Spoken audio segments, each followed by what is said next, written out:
Bonsoir. Vital Kamerhe a démissionné de son poste de président de l'Assemblée nationale lundi 22 septembre 2025.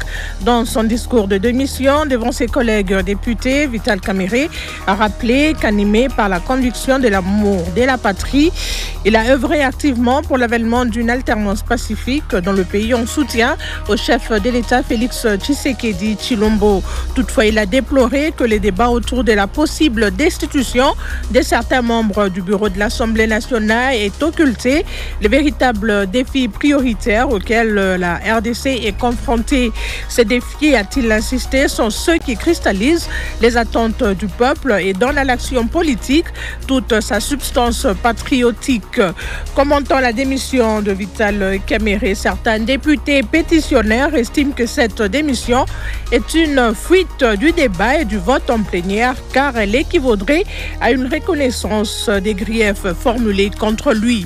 Quelle lecture faites-vous de la démission du président de la Chambre basse du Parlement? C'est le thème de notre émission de ce soir et nous en parlons avec Émile Soumaïli, député national, cadre de l'Union sacrée de la Nation, bien sûr. Il est aussi cadre de l'Union pour la Nation congolaise, UNC en sigle. Émile Soumaïli, bonsoir. Bonsoir, madame. Aussi avec nous dans ce studio, Rémi Moukwesso. Il est député national, cadre de l'Union sacrée aussi de la Nation et président du groupe parlementaire Bâtissons le Congo. Voilà. Bonsoir, Rémi Moukwesso. Bonsoir, madame. Et bonsoir à tous les auditeurs de la radio. Vous êtes élu de Butembo au Nord Kivu. Effectivement. Avec nous aussi, également dans ce débat, il va nous rejoindre la réalisation me signale qui n'est pas encore en ligne. Lui, c'est le professeur Jeff Moudimbi. Il est professeur à la faculté de sciences sociales, département de sciences politiques et administratives de l'université de Lubumbashi. Comme je l'ai dit, on va attendre qu'il puisse nous rejoindre. On n'est pas encore en ligne. À Bukavu Sud Kivu, vous nous suivez sur la 95.3 et si vous êtes en dehors de la RDC, merci de nous rejoindre sur www.radiookapi.net, sur DSTV, canal 867. Vous avez aussi la possibilité de suivre cette émission en direct sur la page Facebook, la chaîne YouTube et le compte X de Radio Okapi. Bienvenue à tous dans votre magazine. Vous pouvez continuer à envoyer vos réactions à tech@radiookapi.net. Après l'annonce de sa démission au poste de président de l'Assemblée nationale, Vital Kamerhe s'est exprimé en ces termes, je les cite, « Fort malheureusement, ce débat sur l'échéance éventuelle de quelques membres du bureau de l'Assemblée nationale a fini par occulter les véritables défis prioritaires auxquels notre pays est confronté en ce moment. Ce sont pourtant ces défis qui cristallisent les attentes du peuple que nous représentons et qui donnent à notre action toute sa substance patriotique ». Fin de citation. Ayant obtenu son départ, Vital Kamerhe appelle les députés à se concentrer désormais à l'essentiel afin de répondre aux attentes de la population. C'est notamment l'unité nationale, la cohésion, la défense de la souveraineté et l'intégrité territoriale ainsi que le progrès social et économique. On écoute Vital Kamerhe.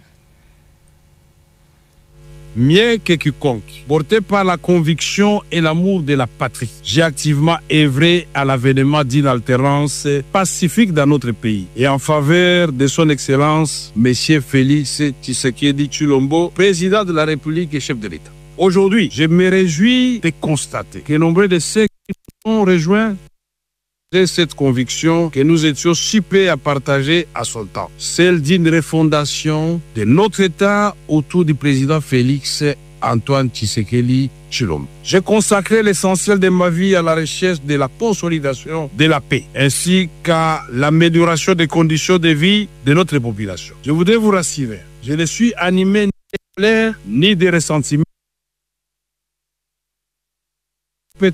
pour s'encombrer avec de tels fardeaux. Il s'emploie à entretenir l'amour fraternel et à cultiver les vertus du pardon. Honorables députés, estimés collègues, le vote attendu ici, quels qu'en soient les résultats, porterait immanquablement un coup dur aux acquis auxquels j'ai contribué moi-même et que nous sommes tous appelés à préserver. C'était la Vital Kamere, ancien président de la Chambre basse du Parlement. En déposant sa démission, Vital Kamere a échappé au débat et au vote à la plénière car il reconnaît les griefs formulés contre lui. Ces propos sont de Crispin Bindoulé, l'un des députés initiateurs des pétitions, et selon lui, le départ de Vital Kamere au perchoir, plutôt du perchoir de l'Assemblée nationale, est une victoire de la démocratie. Il s'est caractérisé par une gestion opaque de la Chambre basse du Parlement, déclare l'élu de Butembo au Nord Kivu, Crispin Bindoulé.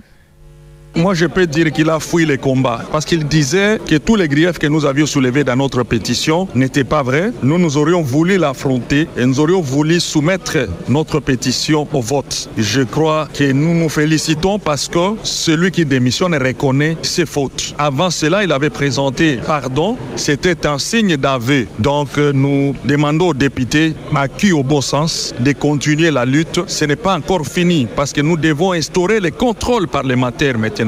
Parce que c'était l'homme qui bloquait les contrôles parlementaires. Et il n'y a pas de démocratie sans contrôle parlementaire de l'exécutif. Il dit que vous avez plutôt priorisé vos propres intérêts parce que les principales revendications vous concernent alors que le peuple attend beaucoup de vous, notamment les défis sécuritaires. Les défis sécuritaires, quand il y a les sécurités, on fait quoi? On fait les contrôles parlementaires pour un député, conformément à l'article 100, alinéa 2. Et lorsque vous bloquez les contrôles, vous voulez que nous puissions prendre les armes et aller se battre? À l'Est, non. Notre rôle, c'est de contrôler pourquoi les opérations ne continuent pas, pourquoi on ne gagne pas la guerre, pourquoi on ne chasse pas l'ennemi, pourquoi il y a les morts, et cela nécessite un contrôle parlementaire. Dossier signé Grâce Hamzati. Émile Soumaïli, député national, cadre de l'Union pour la Nation congolaise, un parti politique qui est membre de l'Union sacrée de la Nation. Vital Kamere a démissionné hier lundi, 22 septembre, devant ses collègues députés, devant vous donc, ses collègues députés à l'Assemblée nationale. Est-ce que cette démission a été une surprise pour vous ou bien vous vous attendiez à cela? Merci beaucoup madame pour la question. Je voudrais d'abord saluer tous nos téléspectateurs et tout ce qui nous suivent à travers les pays et même en dehors des pays à travers la voie des ondes. Je voudrais aussi présenter ma compassion à toutes nos populations de l'Est du pays qui sont victimes de cette guerre nous imposée par les Rwandais. Je voudrais ici saluer mon co-débatteur et saluer toute l'équipe de la radio Okapi. Et je salue en passant mes électeurs du territoire de Chabunda qui me suivent en direct. Madame, la démission de monsieur le président Vital Kamere était sans surprise. Elle était sans surprise parce que, vous savez... La pression était forte? La pression n'était pas forte, mais c'est un homme d'État. Dans notre pays, si nous pouvons encore compter même 2 hommes d'État, des hommes dotés des vraies valeurs démocratiques, républicaines, Vital Kamere en fait partie. Et dès que cette affaire a commencé, de lui-même, il pouvait déjà déposer sa démission. Pourquoi il l'a pas fait? Mais pourquoi il l'a pas fait? Parce qu'il a d'abord voulu laver son image, parce qu'il y avait beaucoup de choses qui se disaient autour de ça. Je sais que la manœuvre a été politique et non administrative, parce que les griefs qui ont été retenus, je pense que j'ai encore été ici la fois passée, nous avons fait voir à l'opinion que tous les griefs, d'ailleurs mon collègue Bindoulé dans son interview venait encore de revenir sur ça, tous les griefs retenus contre M. Vital Kamere ne relevaient pas de ses attributions à lui. Parce que dans chaque organisation, il y a répartition des attributions, répartition des tâches. Et le règlement intérieur de notre Chambre, en son article 38, répartit les attributions entre différents membres du bureau. Et là, quand il parle du contrôle parlementaire, il s'agit là d'une responsabilité qui revient au 2e vice-président. Et donc, malheureusement, le 2e vice-président n'a pas été frappé ou n'a pas été concerné par cette pétition. Donc la motivation réelle de cette pétition n'était pas les contrôles parlementaires, et ni encore moins la gestion opaque des fonds de l'Assemblée nationale, parce que lors de la dernière session, avant d'aller en vacances parlementaires, lors de la session de mars, 2 ou 3 jours avant, je pense que ça doit être, si ma mémoire ne me trahit pas, ça doit être le 12 juin 2025. Il a été présenté à l'Assemblée nationale les bilans du contrôle financier de la gestion des fonds de l'Assemblée nationale. Et donc, ces rapports financiers qui a été présenté à la plénière et a été voté à l'unanimité par l'ensemble des députés. Donc, s'il y avait des couacs, ça pouvait être relevé à ce niveau-là. Pourquoi est-ce que les mêmes personnes qui amènent aujourd'hui ces griefs-là de l'opacité dans la gestion n'avaient pas, à cette époque, n'avaient pas présenté à l'auguste plénière cette remarque? D'ailleurs, parmi les pétitionnaires de cette pétition, parmi les signataires de cette pétition, il y a eu ceux-là qui ont été membres de la commission qui avait pour objet d'auditer les fonds de l'Assemblée nationale.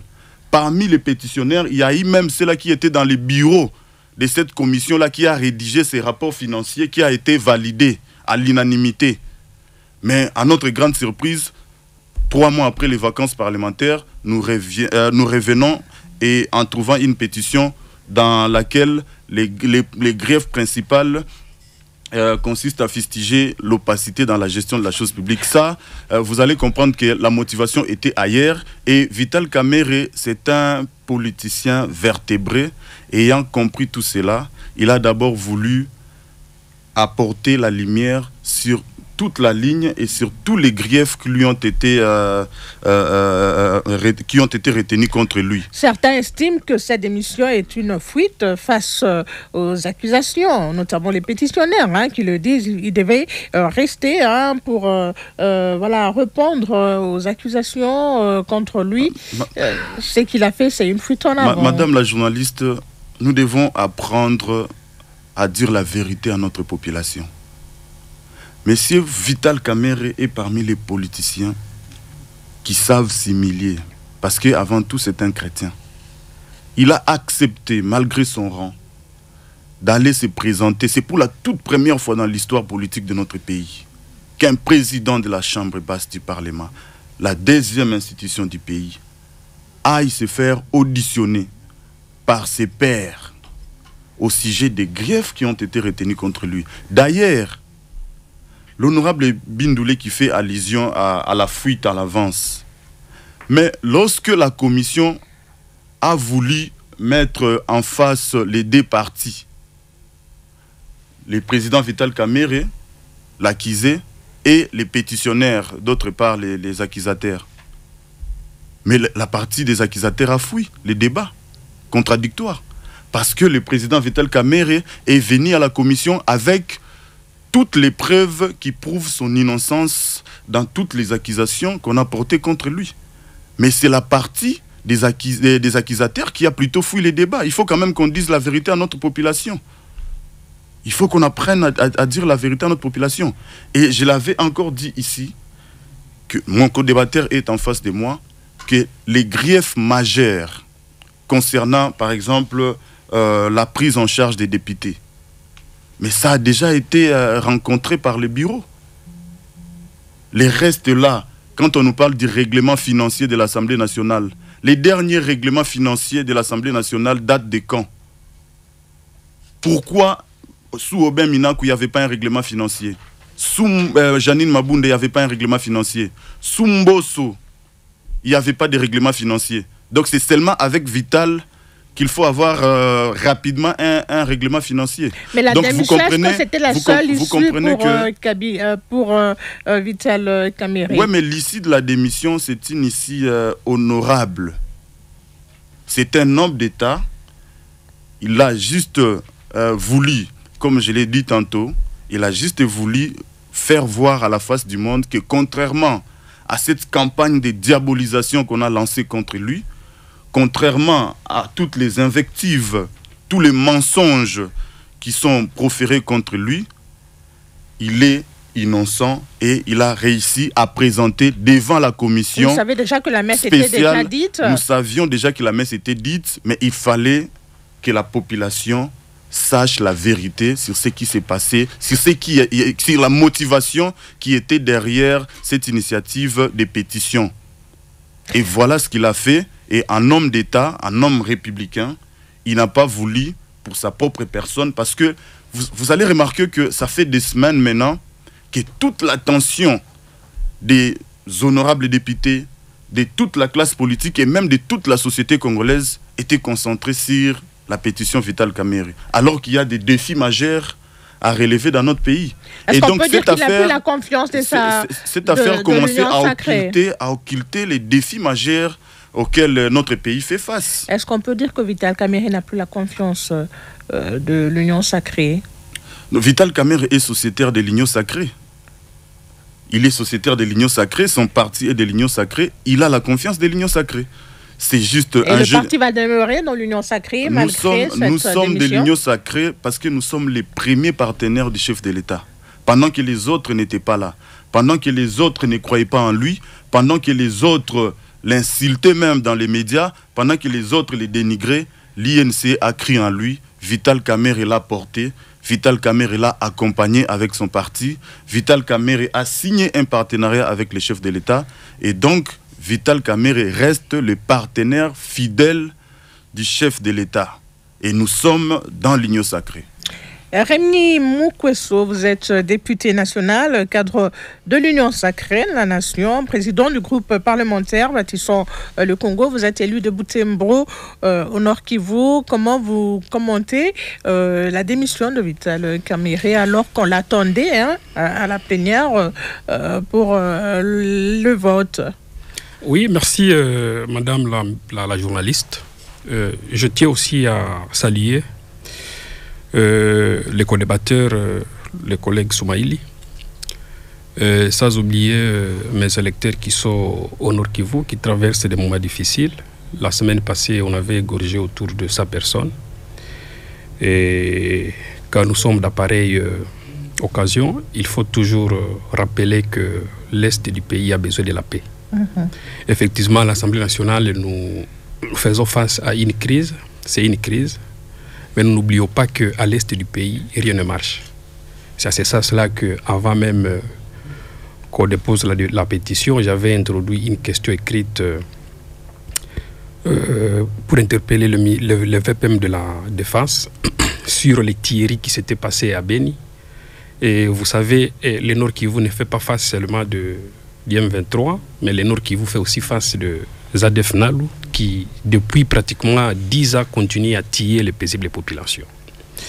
Et madame, pour revenir sur le sujet du jour, je tiens d'abord à préciser que les membres du bureau sont choisis par ses collègues députés sur base de la confiance. Et dès lors que la confiance est brûlée, c'est tout à fait normal que ces mêmes collègues qui avaient porté confiance à ses membres, de retirer cette confiance et de demander le départ. Et c'est ce qui s'est effectivement passé. Et je tiens aussi quand même à saluer l'esprit sportif et politique du président Veka, qui a déposé sa démission. Vous savez, être président de la deuxième institution de la République, c'est un privilège, mais c'est aussi une occasion pour cette personnalité de défendre effectivement le désirata de la population. Mais il a accepté de démissionner. C'est vraiment un esprit d'un homme d'État que je salue. Est-ce qu'on peut parler des victoires politiques Je salue l'acte. C'est vraiment un esprit sportif et politique. Alors, je reviens maintenant dans les fonds de votre question. Il y a mon collègue qui a évoqué certaines questions qui m'ont un peu gêné lorsqu'il dit que la démarche de député, c'est une démarche politique. Mais effectivement, je confirme que c'est politique parce que nous sommes dans une chambre purement politique qui est l'Assemblée nationale. Moi, je crois que j'ai assez de compréhension par rapport à ce que nous reprochons à notre président, parce que je siège à la conférence de présidents. Et tout ce qui lui est arrivé, je crois qu'il est le premier responsable. Il est vraiment le premier responsable, parce qu'il avait tout le pouvoir de répondre non seulement aux préoccupations de députés, n'est-ce pas, mais aussi d'apporter un plus. Parce que je vous rappelle que le président Veka était élu sur base des programmes qu'il avait présentés auprès des députés. Et je me rappelle, d'abord à l'hôtel du Fleuve, où il avait invité tous les députés pendant sa campagne, mais aussi son discours de la campagne devant les députés nationaux à l'Assemblée nationale. Mais je vous dis que ces jours-là, le président Veka avait promis les députés le ciel. Mais il se pourrait que certains députés se retrouvaient encore sur terre. Ils attendaient que Veka réponde à toutes les promesses qu'il avait tenues. La chambre basse n'est pas une chambre où vous allez considérer vos collègues comme vos employeurs. Il y avait des promesses qu'il était censé répondre. Les collègues ont dit qu'il a été surpris de la démission. Non. Qui n'était pas surpris, pardon. Non, il n'était pas surpris. Non, mais non, pour nous, c'était une surprise. Pourquoi? Parce que... Vous avez tellement mis la pression sur lui. Parce qu'on attendait Veka, comme nous le connaissons, en tout cas, on l'attendait devant et de bas, pour qu'il se justifie devant la nation. Ça a été aussi une surprise. Pourquoi? Parce qu'à travers le secrétaire général de son parti, M. Billy Kambale, il y a une semaine, il avait signifié que loin de là, le président ne pourra pas démissionner, parce que dès lors que la pétition avait déjà dépassé autour de 251, en tout cas, ça a prouvé à suffisance qu'il n'avait plus confiance de la majorité de députés. Et quand il a persisté à ne pas démissionner, nous, en tout cas, on se disait que Veka va faire quoi? Va découdre avec le pétitionnaire pour se justifier devant la nation. Et se justifier devant la nation, c'est dans la plénière. Mais il a démissionné, effectivement, pour fuir le débat et pour ne pas permettre aux Congolais... Ça, c'est selon vous, c'est pourtant justifié. Pour ne pas permettre aux Congolais de comprendre réellement ce que le député lui reproche. Moi, personnellement, ici, bien que les collègues aient en train de dire que les attributions, plutôt les griefs qu'on met sur la personne de Veka, la plupart d'entre eux ne sont pas dans ses attributions. Mais si nous lisons avec lui notre règlement, effectivement son article 38, vous allez voir que les attributions du président sont exorbitantes. Le président prend 2 pages des attributions. Je dis bien 2 pages. Mais si vous lisez par exemple les attributions pour le premier vice-président, ce n'est qu'une phrase. Juste une phrase. Mais pour le président de l'Assemblée, c'est 2 pages. Et je rappelle ici que le bureau de l'Assemblée nationale est géré par le président du bureau. Il est le premier responsable de tout ce qui se passe à l'Assemblée nationale. Je répète que non seulement que nous lui avons reproché de la gestion opaque de ressources financières plutôt de l'Assemblée nationale, mais il y a aussi cette question de violation flagrante et répétitive du règlement intérieur. Et vous savez que notre président, il est censé être le premier défenseur de notre règlement. Nous, à l'Assemblée nationale, ce qui nous régit, c'est les règlements intérieurs. Et lorsque le premier parlementaire, qui est le président de l'Assemblée nationale, commence à violer ces règlements, ça pose un sérieux problème. Je vais donner des exemples vraiment illustratifs. Très rapidement. Il y a certaines lois que nous avons examinées là, qu'on n'a jamais débattues, et plutôt qu'on n'a jamais analysé article par article. Une loi ne s'adopte pas in globo. Les lois s'analysent article par article. Moi-même qui vous parle ici, dans un débat autour de la prorogation de l'état de siège. J'avais rappelé à notre président qu'il est en train de violer le règlement intérieur, à son article 87-88. Mais ce jour-là, où il y avait des accrochages, moi et lui, autour du respect du règlement intérieur. Et là, on était au début du mandat. Et effectivement, nous avons constaté que la violation du règlement intérieur était devenue une coutumace. Et ça posait problème. Et voilà là où ça nous amène. Honorable, sur la question du règlement financier, mais VK nous a promis les innovations. Mais ça fait partie de Quelles innovations, par exemple? Oui, effectivement, le règlement financier qu'on attendait depuis longtemps. Nous venons de faire 19 mois à l'Assemblée nationale, mais ces documents ici, on en avait besoin. Mais jusque-là, 19 mois après, on ne sait pas avoir le règlement financier. Et vous savez comment on a fait le contrôle des gestions financières? En violation flagrante encore du règlement intérieur. Lorsque le président VK avait demandé au président des groupes parlementaires d'envoyer 3 noms pour constituer la commission spéciale et temporaire qui pourra se charger de contrôler la gestion des finances de l'Assemblée nationale. C'est-à-dire, cette stratégie était de pousser au président des groupes parlementaires de ne pas avoir les choix réels et précis de la personne qui va faire quoi, qui va faire partie de la commission. Le règlement intérieur nous exige de présenter un nom. Mais nous avons demandé 3 noms pour qu'il ait le pouvoir de choisir parmi ces 3 noms. Comme qui dirait qu'un contrôlé va choisir ses contrôleurs. Et à partir de ce moment, on avait constaté que VK se reprochait de quelque chose. Il a parlé ici qu'on avait adopté le rapport In Globo. Mais dans quelles conditions? Parce que les bureaux pouvaient disponibiliser les documents. On ne pouvait pas faire une analyse de cette question parce que les députés nationaux n'avaient pas les documents.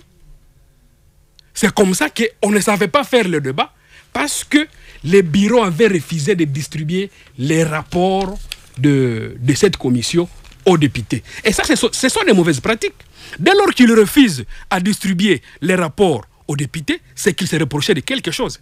Et je vous dis sincèrement, madame... Et pour tout cela, vous avez décidé qu'il était temps qu'ils partent. Et je vous dis sincèrement, madame, ce qu'on a constaté, c'était la saleté. La saleté. Et ça ne pouvait pas continuer, madame. Je parle maintenant des contrôles parlementaires. Est-ce que vous savez que les contrôles parlementaires, c'est pour pousser au gouvernement d'être performant. Quand on demande l'efficacité dans les contrôles, c'est pour pousser aussi l'efficacité du gouvernement. Pour que le gouvernement pose des actions à impact visible. Pour qu'il y ait amélioration du quotidien des Congolais. Je vous ai parlé aussi ici de la situation de l'Est. Nous avons toujours demandé de plénière pour la question de l'Est, pour la question de la guerre. Mais ça a toujours été bloqué. Lui-même nous avait promis une plénière pleine pour qu'on appelle le ministre de la Défense, l'état-major général, le ministre de l'Intérieur, pour qu'on parle de la sécurité. Mais ça n'a jamais eu lieu. Il y a même un collègue à moi qui avait formulé une demande à travers une motion de formation pour que ne serait-ce que nous ayons une plénière qui va se concentrer sur les questions de l'Est. Mais ça n'a jamais eu lieu. Et moi, je vous dis sincèrement, ce qui m'a beaucoup plus motivé, c'est le fait que nos initiatives parlementaires n'ont jamais eu gain de cause. Et le président VK, il a demandé pardon sur toutes ces questions-là, parce que lui avait estimé qu'il faudrait qu'il y ait apaisement dans les institutions. Il ne faudrait pas que nous puissions prendre le contrôle parlementaire pour en fait, venir déstabiliser l'institution. Mais là, à ce moment-là, on n'est pas en train de jouer notre rôle. Et je vous rappelle que le mandat des députés est impératif. Merci Rémi. On n'est pas là pour répondre au mot d'ordre. Nous sommes venus à l'Assemblée nationale pour venir travailler. Mais là, vous avez répondu au mot d'ordre aussi dans la pétition. Non. Et je vous dis que cette pétition ici, ce n'est pas une initiative de l'Union sacrée. C'est une initiative collective des députés nationaux qui siègent à l'Assemblée nationale. Rémi Mukweso, professeur Jeff Modimbi, professeur à la faculté de sciences sociales, département de sciences politiques et administratives de l'université de Lubumbashi. Professeur, vous êtes en ligne? Je suis en ligne, Madame Kelly. Alors, comment vous analysez cette démission de Vital Kamerhe? S'agit-il d'un acte stratégique, une reconnaissance de la pression politique ou d'une manœuvre pour préserver son image? Bien, merci beaucoup, Madame. Je commence d'abord par saluer les députés qui sont avec nous. Je voudrais jouer un peu à l'équilibrisme pour essayer de mieux analyser la démission de M. Vital Kamerhe. Je peux déjà d'entrée de jeu dire que cette démission peut être considérée à la fois comme une fuite en avant et aussi comme une déception. J'ai très bien suivi l'allocution de M. Vital Kamerhe, où il a dit, par exemple, qu'il a été, on lui a reproché pratiquement ici d'avoir une gouvernance qui n'était pas assez bonne, et puis le traitement qu'il réservait à ses collègues députés. Et il ajoute qu'il a réussi à répondre pièce contre pièce à chacune des préoccupations des pétitionnaires. Il a justifié, il a donné les 3 documents qui étaient exigés, notamment la justification des fonds depuis le mois d'avril 2024 jusqu'à août 2025. Et la sortie des fonds, il a justifié, et puis avec des preuves, bien entendu. Alors, tout cela est une illustration éloquente que le président Vital Kamerhe est innocent. Parce qu'il a présenté les preuves à la commission. Alors, à ce titre-là, je ne vois pas comment il peut arriver à démissionner. C'est là que j'estime que cette démission apparaît un peu comme un acte de lâcheté, pratiquement. Parce que dans son allocution, madame, il a encore ajouté ceci. Qu'il a mis en doute l'irrégularité de la pétition, en stigmatisant le fait que cette pétition n'était pas l'œuvre exclusive des députés nationaux. Des députés nationaux, allais-je dire. Donc pour lui, c'est un acharnement.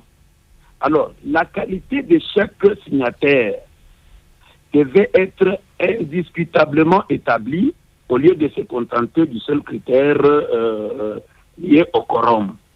Donc, avec ce qu'il a dit dans son allocution, j'ai compris que le président Vital Kamerhe avait vraiment les arguments nécessaires pour convaincre la commission. Et puis, il faudrait reconnaître, le président Vital Kamerhe, c'est un professeur. La qualité de professeur est liée à sa personne. Il mourra professeur, même s'il peut ne pas mourir député, mais au moins il mourra professeur. Mais devant les faits comme ça, et devant les éléments justificatifs qu'il a donnés, je vois mal que le président Vital arrive à démissionner. Donc s'il a démissionné sur ce point-là, moi je considère que c'est vraiment un acte de lâcheté. Mais l'autre face, c'est que cette déception, cette démission, je la considère comme une déception. Vous savez, en politique, on subit parfois aussi des déceptions. Et les déceptions peuvent nous conduire à des réactions variées, telles que par exemple le vote négatif, la violence politique, le déviationnisme, et notamment ici la démission. Alors la démission peut être alors considérée comme ici l'illustration du fait que les alliances n'ont pas été respectées. Quand on ne respecte pas les alliances, et il n'est un secret pour personne, le président Vital Kamerhe est arrivé à diriger cette institution-là. C'est sur base des alliances qui ont été faites, notamment l'Union sacrée, qui a porté cet homme au perchoir de l'Assemblée nationale. Mais qu'il voit encore les mêmes personnes qui l'ont porté commencer à tourner dos ou à lui tourner le dos. Alors, à ce moment-là, bon, il peut se sentir vexé, il peut se sentir pratiquement ici déçu, et cette déception-là peut fatalement conduire à une démission. Mais je pense que, surtout en sa qualité de professeur, comme il a présenté ces éléments justificatifs, il fallait qu'il reste là et qu'il s'explique, et l'histoire lui donnerait raison.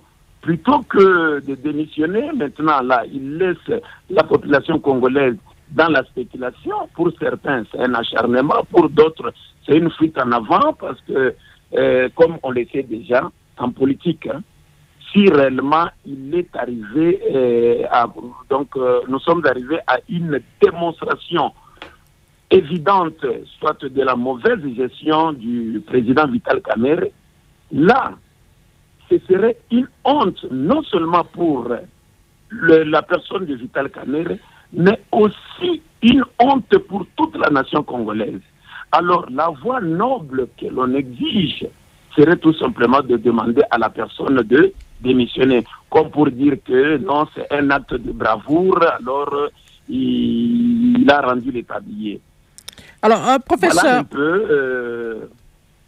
Oui, madame. Alors, je disais, on dit souvent que Vital Kamerhe est un acteur clé de la scène politique congolaise. Son départ de la tête de l'Assemblée nationale annonce-t-il la fin de son influence politique ou c'est simplement un changement de rôle? Je suis d'accord avec vous, madame. Vital Kamerhe n'est pas un poids mouche dans la politique congolaise. C'est comme l'un des députés l'a dit là, c'est vraiment un homme vertébré. Nous connaissons le rôle qu'il a pu jouer. Bon, lui-même, quand il s'est retiré, il a été clair, il a souhaité que les choses aillent mieux avec son successeur, mais on peut se poser aussi la question, bon, parce que nous ne devons pas être naïfs. On dit souvent que le naïf est celui qui pense que les rossignols est un oiseau qui chante. Mais au-delà de la chanson du rossignol, il y a un message qui est transmis. Est-ce que le fait de souhaiter plein succès à son successeur, ça s'arrête là, ou bien il a encore un autre point qu'il est en train de préparer? Bon, ce qui est évident, c'est que la politique, elle est dynamique. Elle peut se faire comme aussi elle peut se défaire. Nous avons vu des gens qui sortaient de la prison immédiatement à la présidence. Le cas de Nelson Mandela est un cas patent. Donc, c'est vrai, peut-être pour un temps, le président Vital Kamerhe peut être effacé complètement, ou bien peut jouer lui-même contre son propre succès. Mais comme la politique elle est dynamique, on ne sait jamais, dans les jours à venir, il peut encore faire surface et bénéficier de beaucoup de crédits de la part de la population congolaise.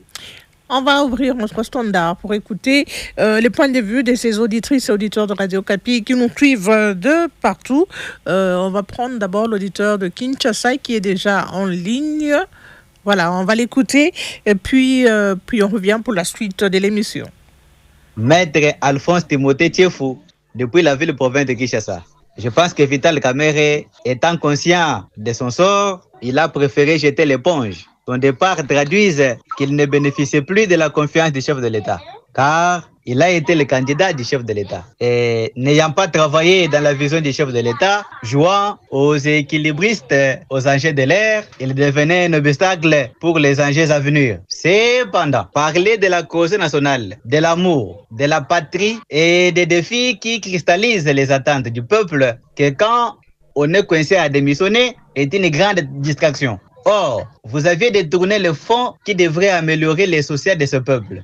Vous avez à plusieurs reprises travaillé en contre-courant du gouvernement. Tout compte fait, la politique étant dynamique, qu'il aille en opposition, car il est mal aimé au sein de l'Union sacrée. Alors, brève réaction, Émile Soumaïli. Je vais vous demander d'être concis dans vos réponses. Merci beaucoup, madame. Je voudrais saluer d'abord l'analyse du professeur, mais aussi l'analyse de mon co-débatteur, l'honorable Rémi. Je pense que je suis très content du fait qu'il ait relevé ici l'aspect qui concerne la violation du règlement intérieur de l'Assemblée nationale. Parce que c'est à quoi on a insisté cette semaine ici, c'est autre chose que le respect du règlement intérieur de l'Assemblée nationale. Concernant surtout cette pétition ici, si vous allez permettre que j'y revienne un peu.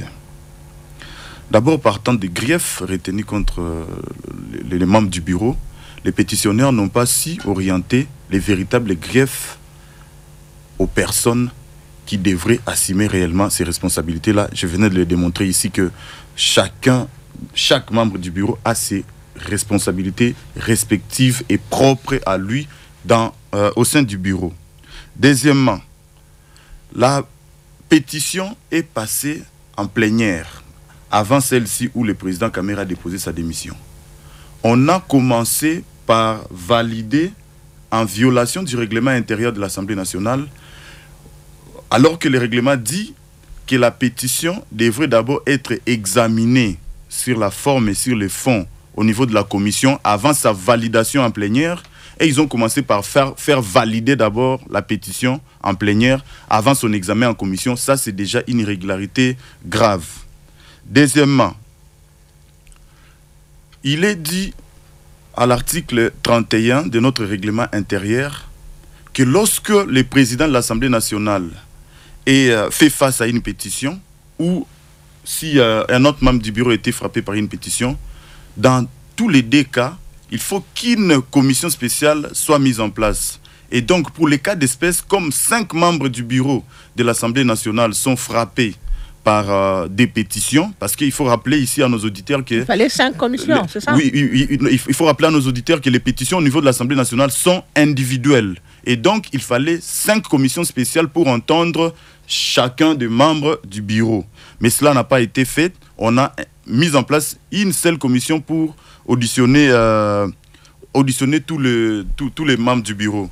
Parlons maintenant des irrégularités contenues dans cette pétition. Mais je crois qu'on a déjà dépassé cette étape-là. Oui, non, parce qu'il a parlé, il a parlé des irrégularités, il a parlé de la violation, il a parlé parce que la population doit comprendre ce qui s'est passé réellement. Vous l'avez dit dans votre intervention. Et ce qui a poussé à ce que Vital Kamere puisse démissionner. Vous l'avez voilà dit, pourquoi je voudrais revenir sur ce que les professeurs disaient à partir de Lumbashi. Bien sûr, Vital Kamere est un professeur, mais c'est aussi en même temps un politique. Et donc, l'élégance politique, à un certain moment, nous exige de présenter sa démission lorsque vous êtes remis en cause par une partie de vos collaborateurs. Et donc, c'est par élégance politique que Vital Kamere a déposé sa démission. Et donc, je voudrais, par rapport aux irrégularités là, est-ce que vous pouvez comprendre qu'il y a eu des non-députés qui ont eu à signer cette pétition? Déjà, à partir de ces faits-là, la pétition devrait être déclarée irrecevable. Souvenez-vous, en 2023, le professeur Godin Poifi, président de l'Assemblée provinciale de la ville de Kinshasa, il y a eu une pétition qui a visé les gouverneurs Gentini Ngobila. Mais pourquoi ce n'était pas passé?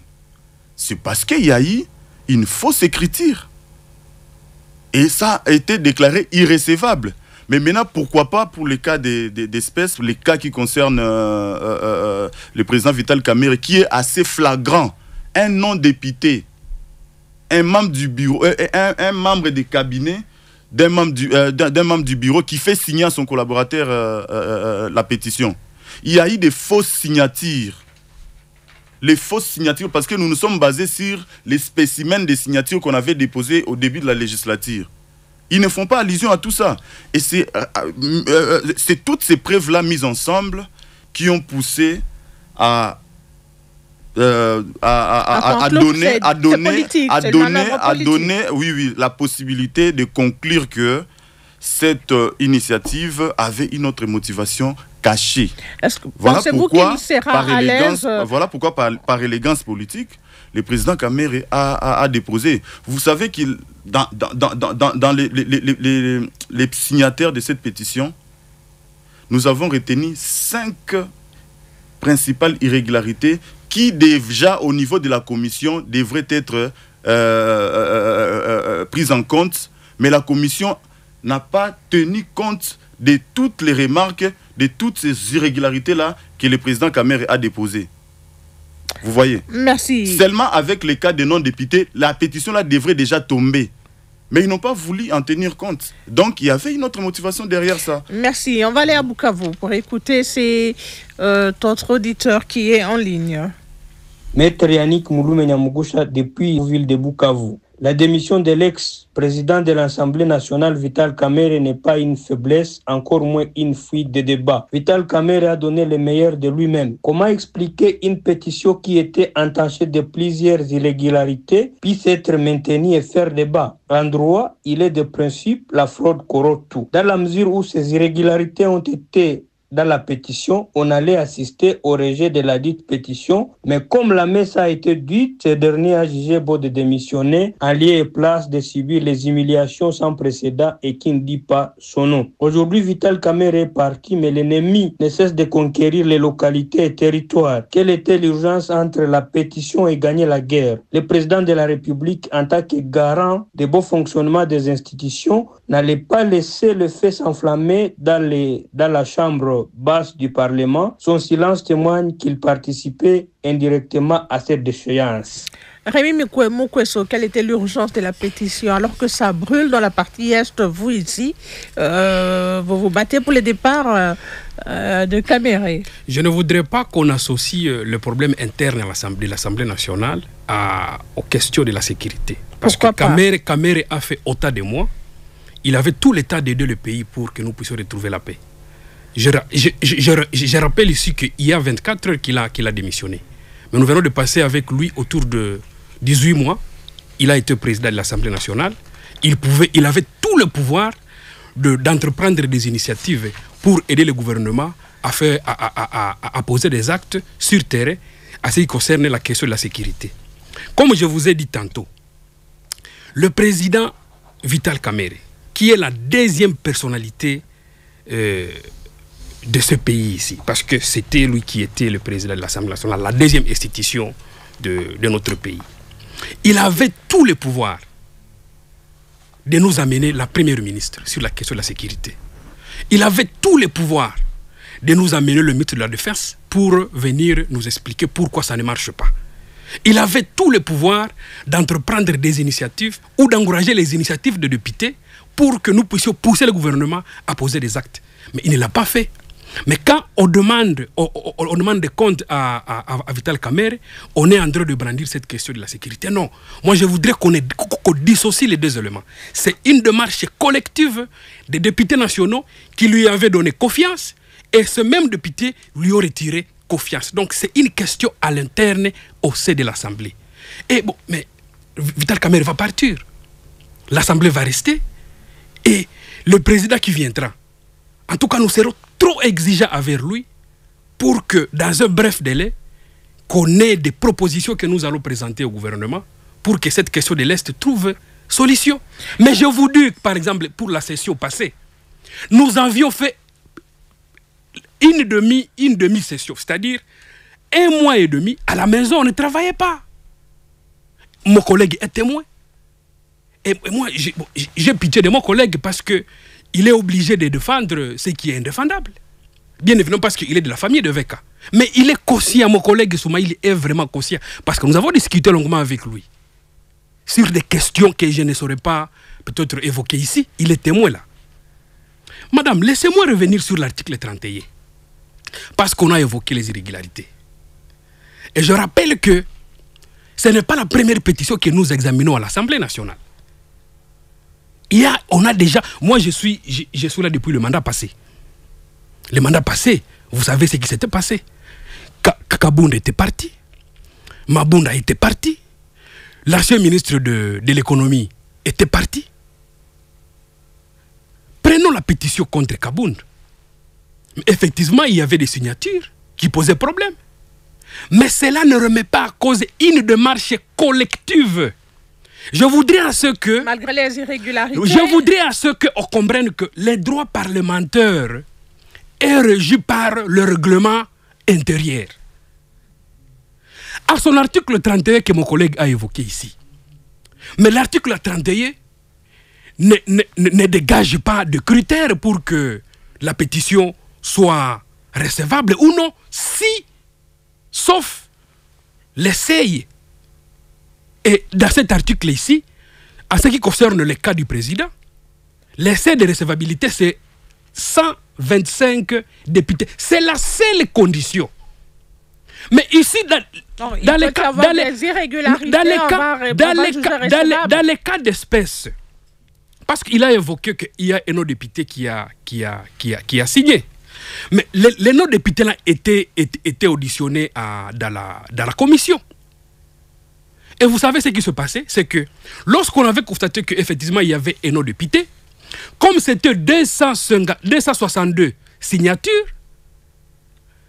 il était tout simplement facile de retirer la signature de nos députés. D'ailleurs, les rapports... C'est facile de dire d'ailleurs, les retirer. Mais effectivement, c'était entaché des irrégularités, on ne peut pas. Donc là, on considère que ça n'existe même pas. Mais s'il s'agissait de 125 signatures, et qu'on constate qu'il y a une signature qui pose problème, là on se retrouve à combien? À 124 signatures. Là, la pétition n'est pas recevable. Mais aussi longtemps que la pétition remplit les conditions à ce qui concerne l'essai, en tout cas, le reste n'est que du n'importe quoi. Il a donné l'exemple de l'Assemblée provinciale de Kinshasa. Nous sommes à l'Assemblée nationale. Nous sommes à l'Assemblée. Et ça, il faut faire attention. Ça, il faut vraiment faire attention. Et on a comme l'impression que il y a certains qui sont en train de faire des confusions entre les règlements intérieurs de leur parti et les règlements intérieurs de l'Assemblée nationale. Merci, ici, nous sommes à l'Assemblée nationale. Non, je n'ai pas encore terminé. Non, on n'a plus beaucoup de temps. Une minute, madame. Une minute. Je rappelle ici que les rapports de la commission n'est pas encore déposé. Les rapports n'est pas encore déposé. Je ne sais pas les éléments que mon collègue est en train de numérer ici, s'il les a levés où. Parce que jusque-là, on attend les rapports de la commission. Et à l'heure où je vous parle, la commission continue à faire quoi? Continue à travailler. Ils n'ont pas encore déposé leur rapport. Parce que le débat n'est pas encore terminé. Parce que nous devons examiner les 3 pétitions. Justement, j'allais vous poser la question, c'est quoi la suite? Est-ce que, comme Kamere a démissionné, l'affaire est close ou bien il faut examiner les autres pétitions? Mais effectivement, on va examiner, on va aller jusqu'au bout. On va aller jusqu'au bout.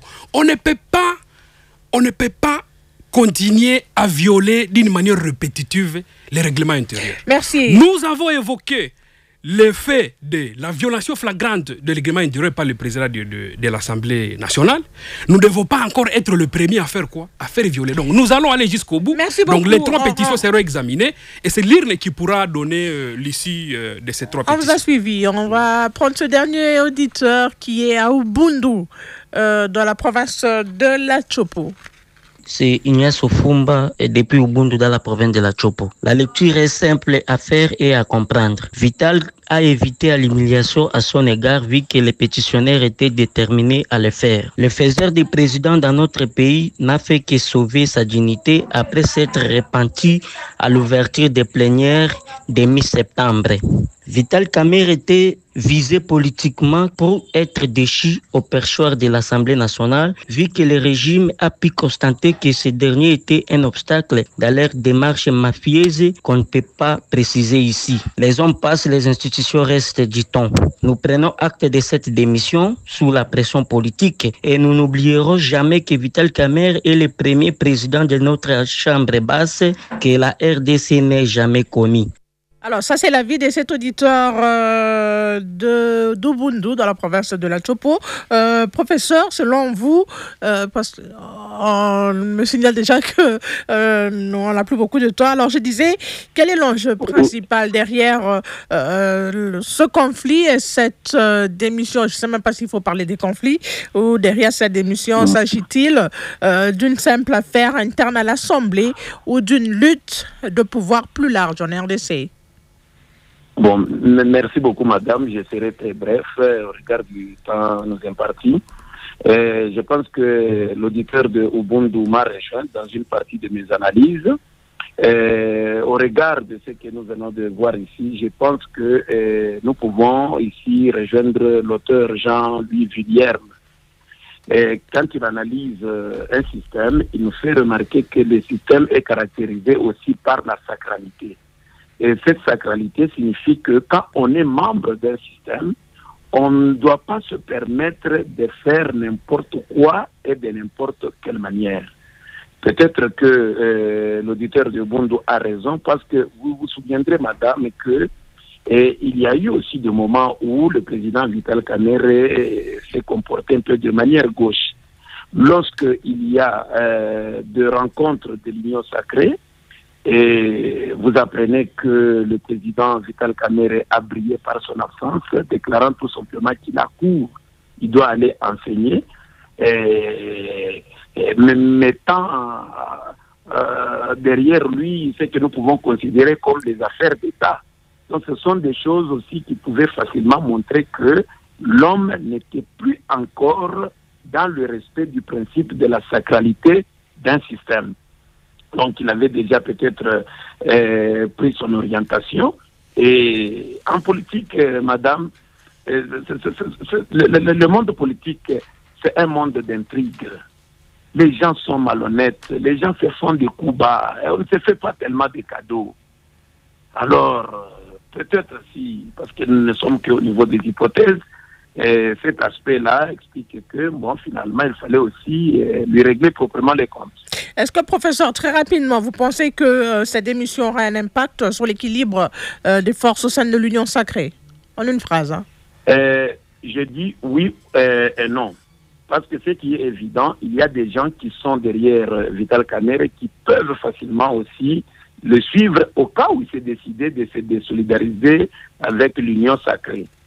Mais ce qui est évident, les députés, ce qu'ils ne disent pas, c'est qu'ils ont peut-être trouvé dans le président Vital Kamerhe l'homme qui ne pouvait pas leur offrir des garanties financières suffisantes.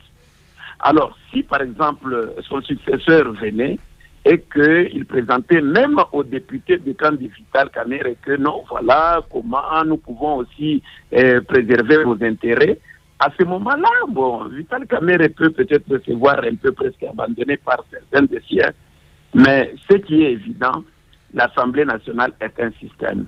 Par le principe homéostasique, même s'il y a un déséquilibre qui peut être causé par cette démission, il y aura toujours des mécanismes internes d'autorégulation et du maintien de cette Assemblée nationale. Merci, professeur. Alors, Émile Soumaïli, votre conclusion?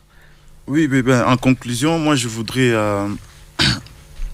marteler sur le fait que le président Vital Kamerhe est innocent dans tout ce qu'on l'a accusé. Et il a eu à démontrer au niveau de la commission, avec preuve à l'appui et tous les documents possibles, que les griefs qui lui ont été reconnus avaient une autre motivation. La pétition avait toute autre motivation que celle qu'on nous faisait voir. Et nous connaissons tous par quel mécanisme les signatures ont été obtenues. Et un homme d'État, voyant tout cela, il a accepté librement, volontairement, de déposer sa démission pour ne pas bloquer les institutions du pays. Et donc, voilà un peu... Merci, Émile Soumaïli, Rémi Moukwesso. Alors, merci. Et à conclusion, je voulais en fait répéter ici un principe de compétence. Quand on parle de la compétence, c'est qu'on voit trois choses. Les savoirs, les savoir-faire et les savoir-être. Ce qui a manqué à notre président, qui a les savoirs, ce qui lui a manqué, c'est le savoir-faire et le savoir-être. Ça posait sérieux problème. Dire qu'il est innocent, c'est qu'on ne vit pas à l'Assemblée nationale. Il y a eu de griefs et lui-même a reconnu, il a demandé pardon. Le président VK a demandé pardon aux 26 coquilles qui composent l'Assemblée nationale, c'est-à-dire aux 26 provinces de l'Assemblée nationale. Il a demandé pardon. Il a demandé pardon, pas seulement sur ses faiblesses, mais sur certains actes qu'il a posés qui ont poussé à ce qu'aujourd'hui, il est poussé à démissionner. Et je tire l'attention à nous, la jeunesse, que cette démission, ce qui arrive à Vital Kamerhe doit nous servir de leçon. Quand on vous donne une responsabilité d'État, il ne faut pas en abuser. La population nous avait beaucoup voté, on attend beaucoup de nous, surtout nous de l'Est, le retour de la paix. Merci. On n'est pas venu ici pour s'aventurer. On est venu ici pour travailler. Alors s'il y a quelqu'un qui nous bloque, en tout cas, il nous trouvera sur ce chemin. Merci Rémi Moukwesso. Dialogue entre Congolais, c'est fini pour aujourd'hui. Merci à Alain Goy, Dieudonné Nyangassa, Jonathan Fonani, Nelson Nyombe, Enoch Kiatumbi qui m'ont aidé à préparer ce magazine. Présentation et coordination, Kéline Couté. Restez branchés sur la fréquence de la paix.